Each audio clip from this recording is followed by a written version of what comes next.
Patrick Navarre, je suis directeur de recherche au CNRS et je m'occupe au sein de l'école des mines, de Mines ParisTech, d'un projet appelé Biomasse pour le futur. Donc c'est un projet de grande ampleur, un projet d'investissement d'avenir. C'est un projet de 30 millions d'euros qui a comme objectif de lancer 2 filières agro-industrielles basées sur la recherche. L'une pour le nord de la France, où des plantations de miscanthus, une sorte de bambou, va se développer, et l'autre pour le sud de la France, qui est à base de sorgho. Donc ces 2 plantes vont être utilisées pour un panel d'applications, dont 2 touchent Mines ParisTech. La première application, c'est d'utiliser ces plantes, ces tiges, pour en faire des composites polymères, donc des matières plastiques. Et la deuxième application consiste à en faire des bétons allégés. Alors comment fait-on? J'ai ici une tige, c'est une tige de sorgho. Cette plante, on va la broyer, on va pas extraire quelque chose dedans, on va la broyer. Ces broyats vont être utilisés, s'ils sont gros, pour faire des bétons. Et s'ils sont tout petits, on va les réduire à quelques millimètres de longueur, on va pouvoir les incorporer dans des polymères. Alors quelles sont les applications de ces 2 volets pour lesquels on va pouvoir utiliser le miscanthus? Pour les bétons, eh bien l'important c'est de faire des bétons allégés, puisqu'ils vont contenir 20 à 50% de matière végétale.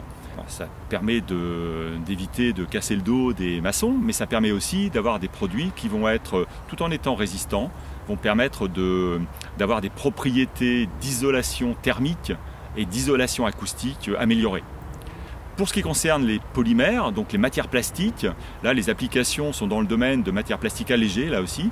On va essayer de ne pas trop diminuer les propriétés mécaniques par rapport aux fibres de verre, en gardant évidemment le côté biosourcé, polymère, composite, qui va venir, dont une grande partie sera issue de plantes renouvelables.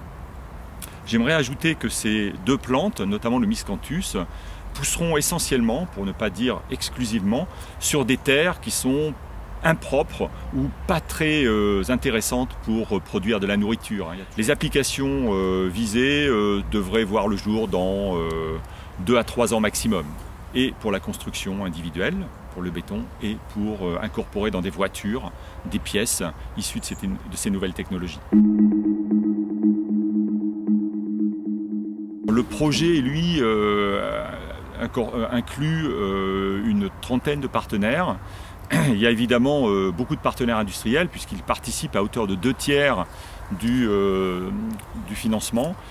Pour ce qui est des partenaires liés à la construction de bâtiments, il y a des entreprises comme Calcia, un cimentier, comme Alkern, un fabricant de parpaings. Pour ce qui est de l'utilisation composite, si on cite l'automobile, eh bien c'est Peugeot-Citroën qui sera l'utilisateur final, avec des entreprises comme Forcia ou comme Adiplast qui prépareront les composés.